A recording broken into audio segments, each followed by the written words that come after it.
Dito kayo, sir. Upo kayo. Pasok kayo na. Ano nangyari sa kanya? Ano po yung... Parang nanginginig po siya. Nahulog po, tapos nahulog sa bubong ng una. Eh, dito po tumama. Tapos yung pangalawang hulog po, dislocated yung... Sinong nag-book sa inyo, sir? Ako po. At pati nga yung x-ray niya. Matagal mo kasi po yun. Pero nung nagpapahilot kami sa Antipolo, medyo na-okay na. Yung salita niya nga dati, bulol-bulol. No, po.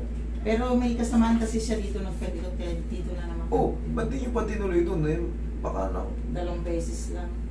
Kaya doon po muna. Mabigat. Medyo maano. Eh, bakit hindi nyo pa tinuloy? Hindi, kaya hindi, nakailang balik na kami doon. Tatlong balik. Taasan yung files niya, kailangan kasi makita yung files niya. Kasi dito, hindi basta-basta yan inaalay matagal na po yun. Nung ano nangyari sa kanya? Bakit may mga ano siya? So, Namamaga yung paa niya. eh, kumain po siya ng manok na gabi.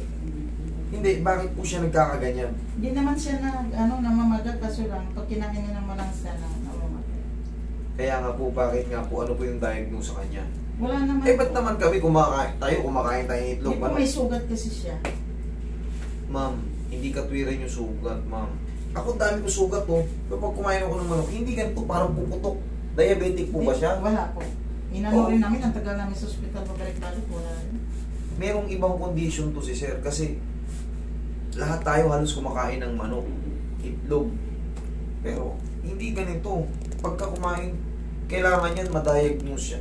Makita ko yung blood chem niya, ma'am. Hindi yan ordinaryo, ma'am. Kasi gaya nga ng sabi ko sa inyo, kayo kumakain kayo ng itlog. Hindi po kapag kuya ako, tulad po, Kasi lalo pang gabi siya. puyat po kasi ako, wala pa po akong tulog. Kapag wala po akong tulog, namamaga yung paa ko, tapos pinahinan ko po kapag nanunog. Pag puyat ka, Pagpuyat po. Kasi kapag natutulog pa ako yung paa ko, may unan po. Tapos pagising ko, nawawala na. ang tawag doon is elevation. Ngayon, magsusubside yung elevation. Ninipis yung ano mo kasi makakadaloy na yung dugo. Opo, kasi po magdamag po ako nakaano. Ano po yung, paano po kayo nag-book? Ano yung, may sinend po ba kayong mga ano ron? Ano yung po, ano yung pagkasabi nyo sa book? Nahirapan na po ako maglakad. Tapos, Ilang taon na po kayo? patutuan po. 31? Ang bata niya po. Matrabaho. Ano yung saan ka nalaglag dati? Noong 1922 ako, nahulog po ako sa bubong. Parang pag-apa ko ng bubong, bumigay yung yung pako, pinakuhaan. Tapos, Anong naramdaman mo nalaglag ka? Namanhid ka? normal lang po. Parang walang naramdaman. Tapos pina-check po ako sa clinic. Wala, pina-x-ray, wala naman po. Tapos pinahilot lang. Saan ka hinilot? Sa probinsya po. Hindi, ano yung, bakit ka hinilot? May masakit sa iyo? Saan masakit? Dito po. Diyan. Tapos, yung pangalawang hulog. Pangalawang hulog, shoulder ko na po na dislocate. Saan ka nahulog? Kailan? Sa yung alam niyo po yung dinadaanan ng gandula, yung gulong niya, tapos yung bakal na marapat, dinadaanan. Tapos ginawa kong tulay-tulay po yun sa trabaho. Tapos may yung bakal may tubig, napakan ko. Tumulas ka? Tumulas, tapos ito po yung tumangin. Sige. Ma'am, ano nyo ma'am? Ipa-blood chem nyo to yung anak nyo, ha? Ano ba? Ipatest nyo yung dugo. Tapos na po. Okay naman po. Nasaan nga po? Hindi po pwedeng okay, iba yung nararamdaman ng bata. Kasi di ba Hanapin na lang po namin kasi Alam nyo, ma'am, sa akin kasi hindi na ako maliligaw sa ganito. Hindi ako maliligaw sa ganito. Merong ibang kondisyon yung tao. opo. Imposibleng mag-okay yan. Di ba rin yung dugo mo? Negative naman. Ang na-check blood sugar lang po na Sugar lang yung chinik eh. check. Blood chem po lahat. Fasting yung ano niya. Lahat po. Creatinine, kailangan kasi nun mag-fasting siya, kunyari. Ngayon, di siya kakain, mamayang gabi, di siya kakain. Bukas ng maga, ipapasa niya yung dugo niya ron sa clinic.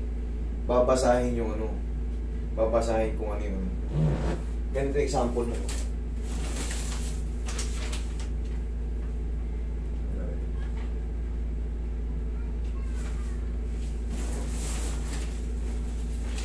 Lahat babasahin.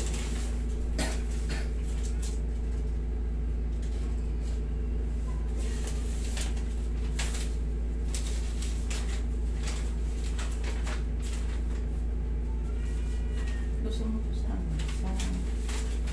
pagkakain ng sa Kahit anong, kung kahit anong sabihin niyo sa akin na ano, kahit anong sabihin niyo sa akin na good naman, tignan niyo yung kalagayan ni sir. Sana, meron niyang kakaiba, hindi pang karaniwan na nangingitim yung balat mo. Tsaka, Hindi po, ano yan? Parang nagkaroon siya po ng kati-kati. bakit left and right? Bakit left Ito and right? dati malaki, gumaling na. Ito na naman. Oo nga po, meron niyang, Namon po po ito eh. Pinakamot niya kasi, maliit pa lang po kakamutin niya. yes po, kasi tayo, pare-pares tayo, tao tayo, nagkakasugat tayo. Pero hindi ganyan kalala, kita mo itim na itim. Hindi na gano'n ngayon, sir. Dati as in itim. Hindi na gano'n ngayon. Alam niyo ma'am, gusto ko lang din siya mapabuti, kaya gusto ko ipacheck yung ano niya, ipacheck niyo yung dugo niya. Tapos nanginginig yung anak niyo, nanginginig siya. Ayun nga. Dito, maaring compression to sa balakang. Ano po, nangangalay po.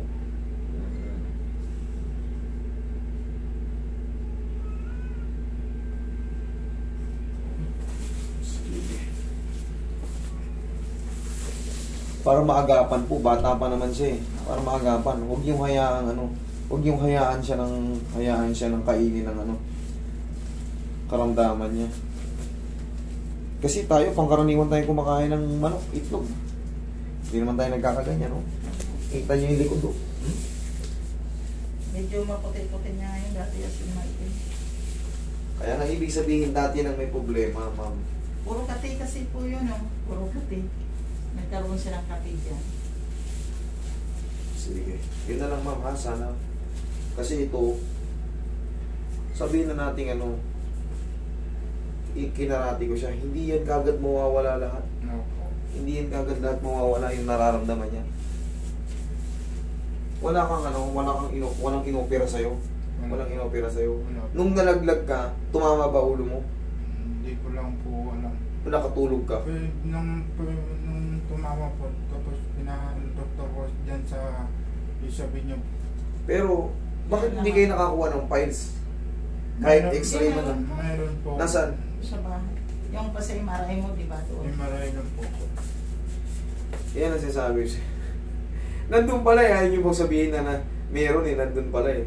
Hayaan nyo muna makita ko. Hayaan nyo makita ko. Kasi, ma'am, ito, gusto ko safe din yung ano. Kasi, once na mapahama ko pa tong anak nyo, babalikan nyo ko. Hindi naman. Babalikan. Hindi. Sayo nyo sa hindi. Kasi, sabihin si master ano niya. Last touch yan. Lalo lumala. Ayoko mangyari yung ganun. Kaya nga, makulit ako magtanong, inoobserbahan ko kung paano ko aatakin, kung paano ko aayusin yung anak nyo. Kasi ang goal ko rito, maayos ko siya, hindi ko kayo mapahamak. Dapat, dinala nyo eh, yung mga files nyo. Ano yung lumabas dun sa impression? Negative naman. Negative po na kayo. Wala nga. MRI, negative lahat. Opo. Marami yun. Marami yun. Parang isang papel lang po na bond paper po. Hindi pwede bang picturean yun kung nandun? Willing ako mag-antay, mas gusto ko kayong ano. Pahanapin po. Tinago ko kasi yun. Kung yun sa hindi alam nila yung isa. Send ko na lang po sa Kasi kung puro negative, ipapuputol ko na tong kamay ko pag nag-negative yan, pag binasa ko yung MRI nyo. Nanginginig yung tao, namamaga yung paa, puro Hindi itim. po, negative talaga. Kung negative yan nga, ipapuputol ko yung paa ko. Kasi po kung Hindi kasi, ma'am, kung wala talagang makita, hindi yan magkakaganyan. Negative kasi hindi nyo maintindihan yung ano. Yun ang totoo. Hindi nyo maintindihan ang lubusan yung impression. Pero kung naiintindihan nyo, tumaas pala yung ano niya. tumaas pala yung creatinine niya. Kaya pala medyo ano siya, may sumasakit dito. At tumaas pala yung ano, yung ano niya, yung cholesterol niya. Kaya yan, ganyan yun. Hindi po pwedeng lahat siya negative, ma'am. Pero magkaganon pa man, sige, lumapit kayo sa akin, tutulungan ko kayo. Titignan ko kung ano magagawa ko. Mas maaayos kasi natin, mas magagabayan ko pa kayo pag nakita natin kung anong dapat ibawal. Katulad yan, alam nyo, bawal siya sa manok. Pero, siyempre, araw-araw natin kinakain yun eh. Diba? Yun talaga, talagang makakain at makakain ng bata. Sige, relax na lang.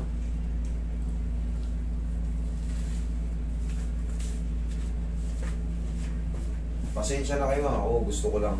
Okay lang. Gusto ko kasi mas yung lalapit sa akin. Lahat, ang goal ko talaga, maayos ko kayo. Base rin sa sasabihin nyo sa akin, yung assessment. Doon na lang ako dadaya kasi wala akong makitang file sa inyo, wala kayong dala. Ngayon, sa pagtatanong na lang, Isin mo na lang mamaya. kukulitin ko kayo. Hanapin mo na lang. Kukulitin ko kayo. Kasi lalabas at lalabas din yung Sa totoo. MRI mo. MRI lang po, may hawak kami.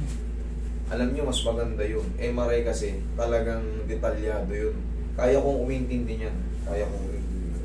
Ay, isin mo na lang mamaya pagdating mo. Malaking bagay yun, ma'am. Para pag bumalik kayo rito, Ah. mas mai-explain sa inyo. Sige, sir, tagilid ka, sir. Kaya mo ba? Kaya po. Dahan-dahan lang. Kaso Ha? mabagal lang po. Okay lang, no problem. Ang tawag dyan is ano, compression yan sa ano. Malamang nako-compress yung ano mo, spinal cord mo. Kaya bumabagal ka. Sige, ihaya ka muna. Sige. Tagilid ka, pag ano. Okay lang yan. Di baling mabagal at least. Kasi kumain na ng manok eh, hindi na sana mamatay.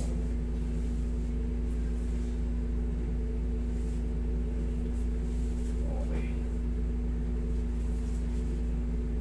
Nasasaktan ka, hindi naman. Hindi naman po. Sakto lang? O sige. Basta sabihin mo na sa akin yung pakiramdam mo ha. Ayan, namamanhid ka, okay lang. Okay lang po. Okay, good ha. Relax mo ng katawan mo ha. Sige, lambutan mo ng katawan mo. Sige, lambutan mo lang. Hindi mo gato. Kabilang side. Huwag ka lang matakot.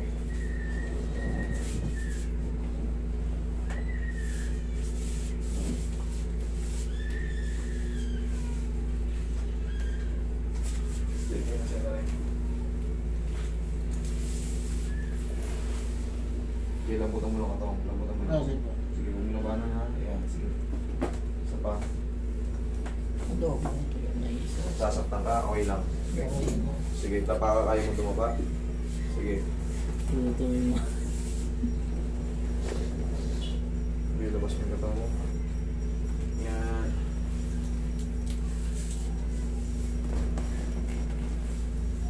Okay. Nasasaktan ka? Okay lang po. Sigurado ka? Yung Opo. isang ngayon dito parang hindi mo mataas. Sige.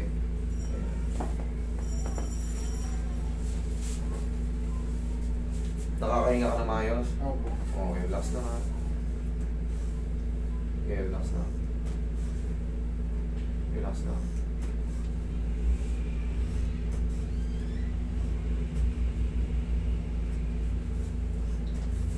Okay ka na dyan? Opo.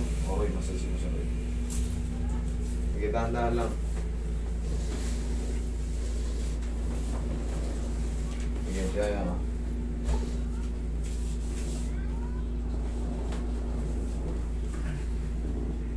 Ay, mataas eh.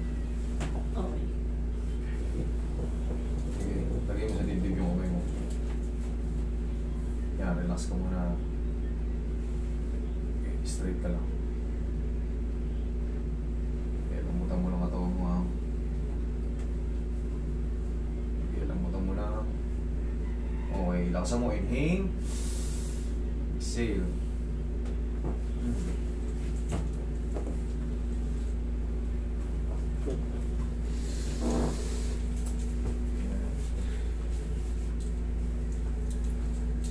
Ito, namamagarin to. Tignan mo itsura. Oh. Ito ang mga sinyales na mga ano, uric. Uric acid. Yan ang mga sinyales dito. Lahat ng joint, pati mga daliri, yan ang mga sinyales ng uric sa mga ano, sa ano yan. Napapanood ko po yun sa mga Sa vlog ko. Oo, napapanood mo pala ako. Dapat may idea ka na may mga... Hindi. Pag nagbukas si rito, ma'am, sir, kung may mga blood, may mga medical files kayo, dalhin nyo kasi mahalaga. Katulad yung condition mo, idol. Hindi talaga medyo... Talagang kakaiba yung kilos mo. Eh, ang bata mo pa. Para kang napaparalisa na. Okay, upo ka. Baba mo pa mo. Diba? Pero sana mapagaling kita.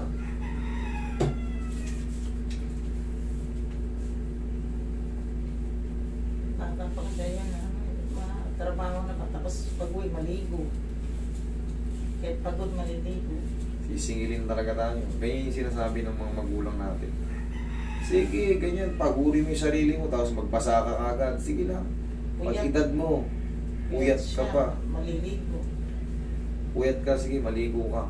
Pagdating ng panahon, sasabihin mo, siningil ka na. Yan ang pakaingatan natin. Bata pa kasi po yun, nagtatrabaho na sa ano ng tubo noon dati.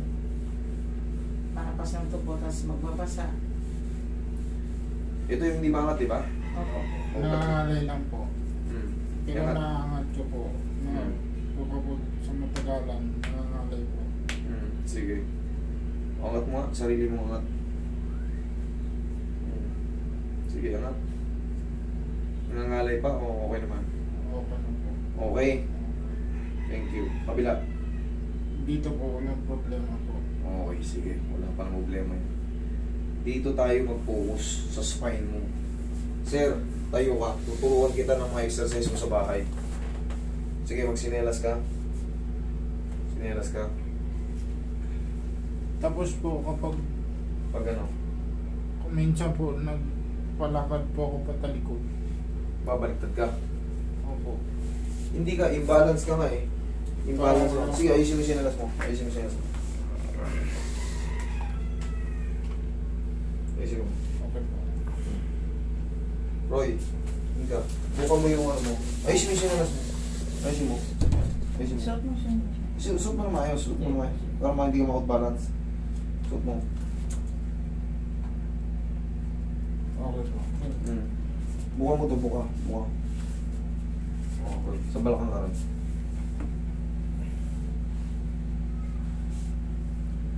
Yan lang, ganyan lang stretching mo. Tapos yuko ko kang konti. Yuko. Yuko. Okay, angat. Yan lang, isa. Harap ka sa akin. Harap ka sa akin. Harap ka. Hindi. Ikot ka, ikot. Ikot. Ganito ka. Yan.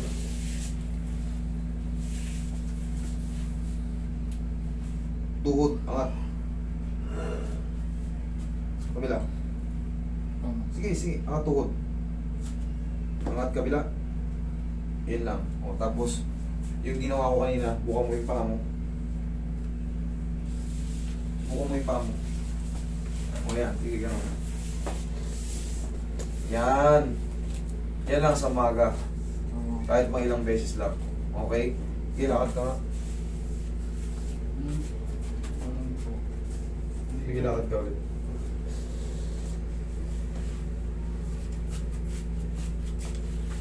Okay.